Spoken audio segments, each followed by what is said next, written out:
ನಮಸ್ಕಾರ ಸ್ನೇಹಿತರೆ, Padmashri life style YouTube ಚಾನಲ್ಗೆ ಸ್ವಾಗತ. ಫ್ರೆಂಡ್ಸ್, ಇವತ್ತು 3ನೇ ವಾರದ ಗುರುವಾರ ಮಹಾಲಕ್ಷ್ಮಿ ಪೂಜೆಯನ್ನು ಯಾವ ರೀತಿ ಮಾಡಿದೆ ಅಂತ ಹೇಳ್ತಾ ಇದ್ದೀನಿ. ಅದರ ಜೊತೆಗೆ ಮಹಿಳೆಯರಿಗೆ ಕೆಲವೊಂದಿಷ್ಟು ನನಗೆ ಗೊತ್ತಿದ್ದಂತಹ ಕೆಲವೊಂದಿಷ್ಟು ಮಾಹಿತಿಗಳನ್ನು ನಿಮ್ಮ ಜೊತೆ ಶೇರ್ ಮಾಡ್ಕೊಳ್ತಾ ಇದ್ದೀನಿ. ಆ ಮಾಹಿತಿಗಳು ನಿಮಗೆ ತುಂಬಾ ಯೂಸ್ಫುಲ್ ಆಗುತ್ತೆ ಅಂತ ಅಂದ್ಕೊಂಡಿದ್ದೀನಿ. ಸೊ ಇನ್ನೂ ಯಾರು ನಮ್ಮ ಚಾನಲ್ಗೆ ಸಬ್ಸ್ಕ್ರೈಬ್ ಆಗಿಲ್ವೋ ದಯವಿಟ್ಟು ಸಬ್ಸ್ಕ್ರೈಬ್ ಮಾಡಿಕೊಂಡು ವಿಡಿಯೋವನ್ನು ನೋಡಿ. ವಿಡಿಯೋನ ಸ್ಕಿಪ್ ಮಾಡದೆ ಪೂರ್ತಿಯಾಗಿ ನೋಡಿ. ಇಷ್ಟ ಆದರೆ ಲೈಕ್ ಕೊಡೋದನ್ನು ಮರಿಬೇಡಿ. ನೋಡಿ, ಇಲ್ಲಿ ಮೊದಲಿಗೆ ನಾನು ತಾಮ್ರದ ತಟ್ಟೆಯಲ್ಲಿ ಅಕ್ಕಿಯನ್ನು ಹಾಕ್ಕೊಂಡು ಅದಕ್ಕೆ ನಾನು ಅರಿಶಿಣದಿಂದ ಅಷ್ಟದಳ ಪದ್ಮವನ್ನು ಬಿಡಿಸಿದ್ದೀನಿ. ಸ್ವಲ್ಪ ಎಕ್ಸ್ಟ್ರಾ ಹೂ ಇತ್ತು, ಅಲ್ಲಿ ಚೆನ್ನಾಗಿ ಕಾಣುತ್ತೆ ಅಂತ ನಾನು ಸುತ್ತು ಕಡೆ ಎಲ್ಲ ಸ್ವಲ್ಪ ಹೂವನ್ನು ಇಟ್ಕೊಂಡು ಅದರ ಮಧ್ಯದಲ್ಲಿ ಕಳಶವನ್ನು ಪ್ರತಿಷ್ಠಾಪನೆ ಮಾಡ್ತಾ ಇದ್ದೀನಿ. ಇಲ್ಲಿಗೆ ನಾನು ಮತ್ತೆ ಮೊದಲು ದೀಪವನ್ನು ಹಚ್ಕೊಳ್ತಾ ಇದ್ದೀನಿ. ತುಪ್ಪದ ದೀಪ ಹಚ್ಚಿದ್ರೆ ತುಂಬಾನೇ ಒಳ್ಳೆಯದು. ತುಪ್ಪ ಇಲ್ಲ ಅಂದರೆ ಕೊಬ್ಬರಿ ಎಣ್ಣೆಯಿಂದ ಕೂಡ ದೀಪವನ್ನು ಹಚ್ಬೋದು. ಇಲ್ಲ ಅಂದರೆ ನಿಮ್ಗೆ ಯಾವ್ದು ಸಾಧ್ಯ ಆಗುತ್ತೋ ಅದರಿಂದ ಮೊದಲು ದೀಪವನ್ನು ಹಚ್ಚಿ ಬೆಳಗಿಸಿ ಆಮೇಲೆ ಪೂಜೆಯನ್ನು ಶುರು ಮಾಡಬೇಕು. ನೋಡಿ, ಹಿಂದ್ಗಡೆ ನಾನು ವೆಂಕಟರಮಣನ ಫೋಟೋ ಇಟ್ಕೊಂಡಿದ್ದೆ. ಮತ್ತೆ ಹಿಂದ್ಗಡೆ ಲಕ್ಷ್ಮಿ ಫೋಟೋ ಸಹ ನಾನು ಇಟ್ಕೊಂಡಿದ್ದೀನಿ. ಸ್ನೇಹಿತರೆ, ಇಂತಹ ಒಂದು ಪೂಜಾ ಕಾರ್ಯಗಳನ್ನು ವ್ರತವನ್ನು ಮಾಡುವಾಗ ಮಹಿಳೆಯರು ಸೀರೆಯನ್ನು ಉಟ್ಕೊಂಡು ಕೈಯಲ್ಲೇ ಸ್ವಲ್ಪ ಕಾಜಿನ ಬಳೆ ಹಾಕೊಂಡ್ರೆ ತುಂಬಾನೇ ಉತ್ತಮ ಅಂತಾನೆ ಹೇಳ್ಬಹುದು. ಅದರಲ್ಲೂ ನಾವು ಪೂಜೆಗೂ ಮುನ್ನ ಮನೆ ದೇವರಿಗೆ ದೀಪವನ್ನು ಹಚ್ಚಿಟ್ಟು ನಮಸ್ಕಾರ ಮಾಡಿ ಆ ನಂತರ ನಾವು ಬೇರೆ ವ್ರತಗಳನ್ನು ಶುರು ಮಾಡಿದ್ರೆ ಇನ್ನೂ ಉತ್ತಮ. ಮತ್ತೆ ಪೂಜಾವನ್ನು ಶುರು ಮಾಡೋಕ್ಕೂ ಮುನ್ನ ನಾವು ಸ್ವಲ್ಪ ಅರಿಶಿನ ಕುಂಕುಮ ಹಚ್ಕೊಂಡು ನಮ್ಮ ಮಂಗಳಸೂತ್ರಕ್ಕೆ ಅರಿಶಿನ ಕುಂಕುಮ ಹಚ್ಕೊಂಡು ಪೂಜೆಯನ್ನು ಶುರು ಮಾಡಬೇಕು. ಮತ್ತು ನಾವು ಅದೇ ಥರ ಬರೀ ಹಣೆಯಲ್ಲಿ ಪೂಜೆಯನ್ನು ಮಾಡಬಾರ್ದು. ನಾವು ಅರಿಶಿನ ಕುಂಕುಮ ಇಟ್ಕೊಂಡು ಚೆನ್ನಾಗಿ ರೆಡಿಯಾಗಿ ದೇವರ ಪೂಜೆಯನ್ನು ಮಾಡಿದ್ರೆ ದೇವರು ಪ್ರಸನ್ನ ಆಗ್ತಾರೆ ಅನ್ನೋ ಒಂದು ನಂಬಿಕೆ ಇದೆ. ಮತ್ತು ಎಲ್ಲದಕ್ಕೂ ಮುನ್ನ ಗಣೇಶನಲ್ಲಿ ನಾವು ಪ್ರಾರ್ಥನೆ ಮಾಡಿ ಯಾವುದೇ ವಿಘ್ನಗಳು ಬರದಂತೆ ಕಾಪಾಡು ಅಂತ ಬೇಡ್ಕೊಂಡು ಪೂಜೆಯನ್ನು ಶುರು ಮಾಡಬೇಕು. ಮತ್ತೆ ವ್ರತ ಮಾಡೋ ದಿನ ನಾವು ಬೆಳಿಗ್ಗೆ ತಲೆ ಮೇಲೆ ಸ್ನಾನ ಮಾಡಿ ಪೂಜೆ ಮಾಡಿದ್ರೆ, ಇಲ್ಲ ಅಂದರೆ ನೀವು ಸಂಜೆ ಪೂಜೆ ಮಾಡ್ತೀನಿ ಅಂದರೆ ಸಂಜೆ ಕೂಡ ಒಂದ್ಸಲ ನೀವು ಸ್ನಾನ ಮಾಡಿಕೊಂಡು ಪೂಜೆ ಮಾಡೋದು ಒಳ್ಳೆಯದು. ಯಾಕೆಂದರೆ ಮನಸ್ಸು ಶಾಂತವಾಗಿರುತ್ತೆ.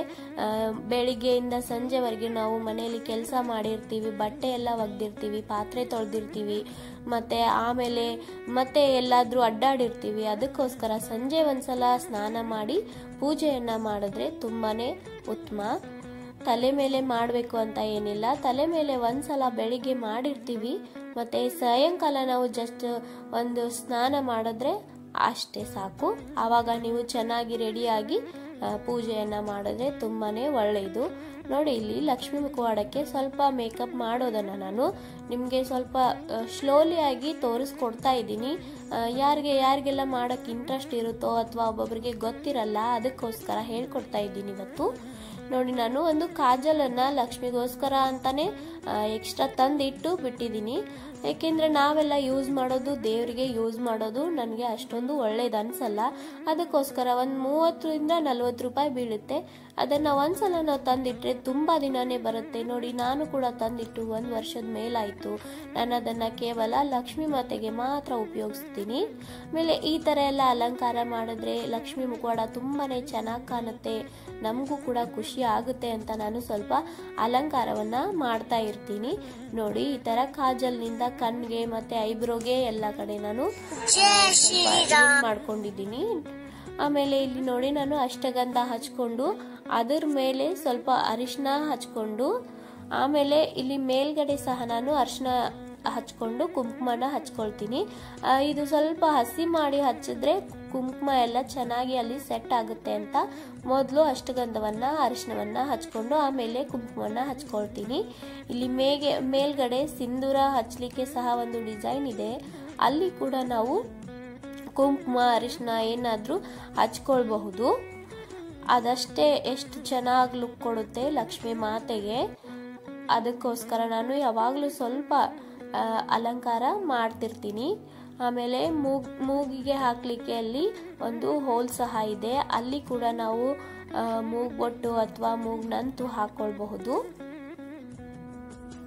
ನೋಡಿ, ಚೆನ್ನಾಗಿ ಕಾಣುತ್ತಲ್ವಾ?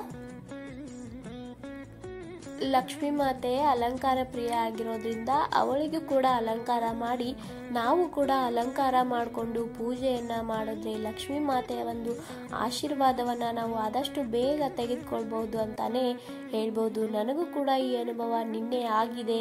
ಪೂಜೆಯ ವೇಳೆಗೆ ಯಾರಾದರೂ ಹೆಣ್ಣು ಮಕ್ಕಳು ಬರೋದು ತುಂಬಾ ಒಳ್ಳೆಯ ಶುಭ ಶಕುನ ಅಂತಾನೆ ಹೇಳ್ಬೋದು.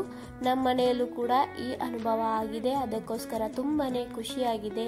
ಮತ್ತು ಯಾರಾದರೂ ಪೂಜೆ ಟೈಮಿಗೆ ಅಥವಾ ಶುಕ್ರವಾರ ಸಂಜೆ ಹೆಣ್ಮಕ್ಳು ಮನೆಗೆ ಬಂದರೆ ಅವ್ರನ್ನ ಹಾಗೇನೆ ಕಳಿಸ್ಬೇಡಿ. ಅಟ್ಲೀಸ್ಟ್ ನಿಮ್ಮ ಮನೆಯಲ್ಲಿ ಯಾವುದಾದ್ರೂ ಒಂದು ಹಣ್ಣು ಇತ್ತು ಅಂದರೆ ಅದನ್ನು ಕೊಟ್ಟು ಕಳಿಸಿ, ಕುಂಕುಮ ಅರಿಶಿನ ಕೊಟ್ಟು, ಅಥವಾ ಒಂದೇನೋ ಹೂವಿತ್ತು ಅಂದರೆ ಆ ಹೂವನ್ನು ಕೊಟ್ಟು ಕಳಿಸಿ. ಹಾಗೆ ಬರಿಗೈಲಿ ಕಳಿಸ್ಬೇಡಿ. ನಿಮ್ಮ ಮನೆಯಲ್ಲಿ ಏನೂ ಇಲ್ಲ, ಹಣ್ಣಿಲ್ಲ ಅಂದರೆ ಅಟ್ಲೀಸ್ಟ್ ನೀವು ನಿಮ್ಮ ಮನೆಯಲ್ಲಿರೋ ಸ್ವಲ್ಪ ಸಕ್ಕರೆನಾದರೂ ಕೊಟ್ಟು ಕಳಿಸ್ಬಹುದು. ನೋಡಿ, ಈ ಒಂದು ಸೇವಂತಿಗೆ ಹೂವಿನ ಮಾಲೆಯನ್ನು ಸಹ ನಾನು ವಿಡಿಯೋ ಮೂಲಕ ಶೇರ್ ಮಾಡ್ಕೊಂಡಿದ್ದೀನಿ ನಿನ್ನೆ. ಅದನ್ನು ಸಹ ನೀವು ನೋಡ್ಬೋದು. ಮತ್ತು ಲಕ್ಷ್ಮೀ ಮಾತೆಗೆ ಸುವಾಸನೆಯುಳ್ಳ ಮಲ್ಲಿಗೆ ಹೂವು ಅಂದರೆ ಇಷ್ಟ. ನನಗೆ ಈ ಥರ ಮಲ್ಲಿಗೆ ಹೂವು ಸಿಕ್ಕಿತ್ತು, ನಾನು ಇದನ್ನೇ ಇಟ್ಟಿದ್ದೀನಿ. ಮತ್ತು ಈ ಗುಲಾಬಿ ಹೂಗಳು ಸಹ ಪೂಜೆಯಲ್ಲಿ ತುಂಬಾ ಚೆನ್ನಾಗಿ ಕಾಣುತ್ತೆ. ಲಕ್ಷ್ಮೀ ಮಾತೆಗೆ ಕೆಂಪು ಹೂಗಳು ಅಂದ್ರೂ ಸಹ ಇಷ್ಟ. ಒಟ್ಟಿನಲ್ಲಿ ಲಕ್ಷ್ಮೀ ಮಾತೆ ಅಲಂಕಾರ ಪ್ರಿಯೆ ಅಂತಾನೆ ಹೇಳಬಹುದು. ನಾವು ಕೂಡ ಪೂಜೆಯನ್ನು ಮಾಡಲಿಕ್ಕೆ ಕುಳಿತುಕೊಳ್ಳುವಾಗ ಒಂದು ಹೂವನ್ನು ಮುಡ್ಕೊಂಡು ಕೈಯಲ್ಲಿ ಚೆನ್ನಾಗಿ ಗಾಜಿನ ಬಳೆ ಹಾಕ್ಕೊಂಡು, ನೋಡಿ ಸ್ನೇಹಿತರೆ, ಪ್ರತಿನಿತ್ಯ ಗಾಜಿನ ಬಳೆ ಹಾಕೊಳ್ಳೋಕ್ಕೆ ಯಾರಿಗೂ ಆಗಲ್ಲ, ನನಗೂ ಸಹ ಆಗಲ್ಲ. ಆದರೆ ನಾನು ಇಂಥ ವ್ರತಗಳನ್ನು ಪೂಜೆಯನ್ನು ಮಾಡುವಾಗ ಬಳೆಗಳನ್ನು ಹಾಕ್ಕೊಳ್ತೀನಿ. ಮತ್ತೆ ಬೇಡ ಅಂದರೆ ತೆಗೆದಿಡ್ತೀನಿ. ಪ್ರತಿನಿತ್ಯ ಯಾರಿಗೂ ಹಾಕ್ಕೊಳ್ಳೋಕ್ಕಾಗಲ್ಲ. ಈಗ ನಾವು ಎಂಜಾಯ್ ಮಾಡುವಾಗ ಎಂಜಾಯ್ ಮಾಡಬೇಕು, ಪೂಜೆಯನ್ನು ಮಾಡುವಾಗ ಪೂಜೆ ಬಗ್ಗೆ ನಮಗೆ ಗಮನ ಇರಬೇಕು. ಮತ್ತು ಯಾವಾಗ ಏನು ಮಾಡಬೇಕೋ, ಇವು ಹೆಣ್ಮಕ್ಳಂದರೆ ನಮಗೆ ಎಲ್ಲನೂ ನಾವು ಮೇಂಟೈನ್ ಮಾಡಬೇಕಾಗುತ್ತೆ. ನಮ್ಮ ಮನೆ ಅಡುಗೆ ಎಲ್ಲವನ್ನು ಸಹ ನನ್ನ ಚಾನಲಲ್ಲಿ ಸಹ ನಾನು ಅಡುಗೆ ವಿಡಿಯೋಗಳನ್ನು ಸಹ ಶೇರ್ ಮಾಡ್ಕೊಳ್ತಾ ಇದ್ದೀನಿ. ಆಮೇಲೆ ಈ ಹೆಣ್ಮಕ್ಳಿಗೆ ಎಲ್ಲನೂ ಬೇಕು. ಅಂದರೆ ಒಂದೇ ನಾವು ಇಟ್ಕೊಂಡು ಕೂತ್ಕೊಳ್ಬಾರ್ದು, ಬರೀ ಪೂಜೆ ಅಷ್ಟೇ, ಬರೀ ಮನೆ ಕೆಲಸ ಅಷ್ಟೇ, ಈ ಥರ ಎಲ್ಲ ಇರಲೇಬಾರ್ದು. ನಾವು ಯಾವಾಗ ಏನು ಮಾಡಬೇಕೋ ಅದೇ ರೀತಿಯಾಗಿರಬೇಕು. ನಮ್ಮ ಸಂಪ್ರದಾಯ ಪದ್ಧತಿಗಳನ್ನು ನಾವು ಮುಂದುವರಿಸ್ಕೊಂಡು ಹೋಗಬೇಕು. ಇದನ್ನೇ ನೋಡಿ ನಮ್ಮ ಮಕ್ಕಳು ಅಥವಾ ನಮಗಿಂತ ಚಿಕ್ಕವರಿರೋರು ಕಲಿತಾ ಇರ್ತಾರೆ. ಅದಕ್ಕೋಸ್ಕರ ನಾವು ಯಾವಾಗಲೂ ಎಲ್ಲ ಆಲ್ರೌಂಡ್ ಇರಬೇಕು ಹೆಣ್ಮಕ್ಳು ಅಂತ ನನ್ನ ಅನಿಸಿಕೆ. ನಿಮ್ಗೇನು ಅನಿಸುತ್ತೆ ಅಂತ ಕಮೆಂಟ್ ಮುಖಾಂತರ ಹೇಳಿ. ನೋಡಿ, ಇಲ್ಲಿ ಲಕ್ಷ್ಮಿಗೆ ಪಚ್ಚೆ ಕರ್ಪೂರ ಅಂದರೆ ತುಂಬಾ ಇಷ್ಟ. ಅದಕ್ಕೋಸ್ಕರ ನಾನು ಒಂದ್ಸಲ ತಂದಿಟ್ಟಿರ್ತೀನಿ. ಪ್ರತಿನಿತ್ಯ ಮಾಡುವಷ್ಟು ಶಕ್ತಿ ನನಗೂ ಸಹ ಇಲ್ಲ. ಆದರೆ ಯಾವಾಗಲಾದರೂ ಒಮ್ಮೆ ಆದರೂ ಮಾಡ್ಬೋದಲ್ವಾ. ಒಂದ್ಸಲ ನಾವು ಎಷ್ಟೋ ಖರ್ಚು ಮಾಡ್ತಾ ಇರ್ತೀವಿ ಹೊರಗಡೆ. ಆ ಒಂದು ಖರ್ಚು ಬದಲಿಗೆ ನಾವು ಇದನ್ನು ಒಂದೊಂದು ಸಲ ಲಕ್ಷ್ಮೀ ಮಾತೆಗೆ ಇಷ್ಟ ಆಗಿರ್ಬೋದು, ಅಥವಾ ನಮ್ಮ ಪೂಜೆಗೆ ಏನೇನು ಬೇಕು ಎಲ್ಲನೂ ತಂದಿಟ್ಕೊಳ್ಬಹುದು. ಆಮೇಲೆ ಹೂಗಳನ್ನು ಸಹ ನಾವು ಪ್ರತಿನಿತ್ಯ ಹೋಗಿ ತರಬೇಕು ಅಂತಿಲ್ಲ, ಏನಿಲ್ಲ. ಮನೇಲಿ ಫ್ರಿಜ್ ಇದ್ದರೆ ಎಷ್ಟು ದಿನ ಬೇಕಾದರೂ ಹೂ ಬರುತ್ತೆ. ಒಮ್ಮೆ ತಂದಿಟ್ಕೊಂಡು ನಾವು ಸ್ಟೋರ್ ಮಾಡಿದ್ರೆ ಎಷ್ಟೋ ದಿನ ನಮಗೆ ದೇವ್ರಿಗೆ ಹೂಗಳಾಗುತ್ತೆ ಪೂಜೆ ಮಾಡಲಿಕ್ಕೆ.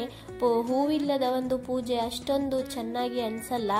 ಆಮೇಲೆ ನಾವು ಎಷ್ಟೋ ಹೊರಗಡೆ ಖರ್ಚು ಮಾಡ್ತಿರ್ತೀವಿ. ಈಗ ಸುಮಾರು ಒಂದೇನಾದರೂ ಹೋಟೆಲ್ನಲ್ಲಿ ಹೋದರೆ ಒಂದು 200-300 ರೂಪಾಯಿ ಬಿಲ್ ಆಗುತ್ತೆ.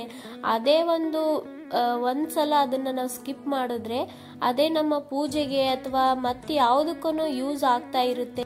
ಎಂಜಾಯ್ಮೆಂಟ್ ಮಾಡುವಾಗ ಎಂಜಾಯ್ಮೆಂಟು ಮಾಡಬೇಕು. ಆಮೇಲೆ ಇಂತಹ ಒಂದು ವ್ರತ ಪೂಜೆ ಇದ್ದಾಗ ನಮ್ಮ ಮನೆಗೆ ಒಳ್ಳೆಯದಾಗುತ್ತೆ. ಅಂದರೆ ಅದಕ್ಕೂ ಸಹ ನಾವು ಯೋಚನೆ ಮಾಡದೆ ಖರ್ಚು ಮಾಡಬೇಕಲ್ವಾ. ಕೆಲವೊಬ್ರು ಇದ್ರೂ ಖರ್ಚು ಮಾಡಲಿಕ್ಕೆ ಹಿಂದೆ ಮುಂದೆ ನೋಡ್ತಾ ಇರ್ತಾರೆ. ಆದರೆ ಅವ್ರವ್ರ ಇಷ್ಟ. ಆದರೆ ನನ್ನ ಅನಿಸಿಕೆ ಏನಂದರೆ, ದೇವ್ರ ವಿಚಾರದಲ್ಲಿ ನಾ ಯಾವುದನ್ನು ಲೆಕ್ಕಾಚಾರ ಹಾಕಬಾರ್ದು ಅನ್ನೋದೇ ನನ್ನ ಒಂದು ಅಭಿಪ್ರಾಯ. ಸ್ನೇಹಿತರೆ, ನೋಡಿ, ನಾನು ಪೂಜೆಯನ್ನು ಮುಗಿಸ್ತಾ ಇದ್ದೀನಿ. ಕೊನೆಗೆ ಮಂಗಳಾರತಿಯನ್ನು ಮಾಡಿ ಕಾಯನ್ನು ಒಡೆದು ನೈವೇದ್ಯವನ್ನು ಇಟ್ಟು ಆಮೇಲೆ ನಾನು ಮಂತ್ರ ಪಠಣೆಗಳನ್ನು ಮಾಡ್ತೀನಿ. ಯಾವ್ಯಾವ ಮಂತ್ರ ಪಠಣೆಗಳನ್ನು ಮಾಡಬೇಕು ಅಂತ ಸಹ ನಾನು ನಿನ್ನೆ ತಾನೇ ನಿಮಗೆ ಹೇಳಿದ್ದೆ. ಆ ವಿಡಿಯೋ ಸಹ ನಿಮಗೆ ಯೂಸ್ಫುಲ್ ಆಗಿದೆ ಅಂತ ಅನ್ಕೋತೀನಿ. ನೋಡಿ, ಈ ಒಂದು ನನ್ನ ವಿಚಾರಗಳು, ಈ ಒಂದು ಮಾಹಿತಿಗಳು ನಿಮಗೆ ಇಷ್ಟ ಆಗಿದ್ರೆ ವಿಡಿಯೋನ ಲೈಕ್ ಮಾಡಿ. ಇನ್ನೂ ಯಾರು ನಮ್ಮ ಚಾನಲ್ಗೆ ಸಬ್ಸ್ಕ್ರೈಬ್ ಆಗಿಲ್ವೋ ದಯವಿಟ್ಟು ಸಬ್ಸ್ಕ್ರೈಬ್ ಮಾಡ್ಕೊಂಡು ವಿಡಿಯೋನ ನೋಡಿ. ಮತ್ತು ಪಕ್ಕದಲ್ಲೇ ಇರೋ ಬೆಲ್ ಐಕನನ್ನು ಕ್ಲಿಕ್ ಮಾಡಿದ್ರೆ ನಮ್ಮ ಎಲ್ಲ ವಿಡಿಯೋದ ನೋಟಿಫಿಕೇಷನ್ಗಳು ನಿಮಗೆ ಮೊದಲಿಗೆನೇ ಬರುತ್ತೆ. ಮತ್ತಷ್ಟು ಒಳ್ಳೆಯ ಮಾಹಿತಿಗಳೊಂದಿಗೆ ಸಿಗ್ತೀನಿ. ಹೋಗಿ ಬರ್ತೀನಿ. ಬಾಯ್.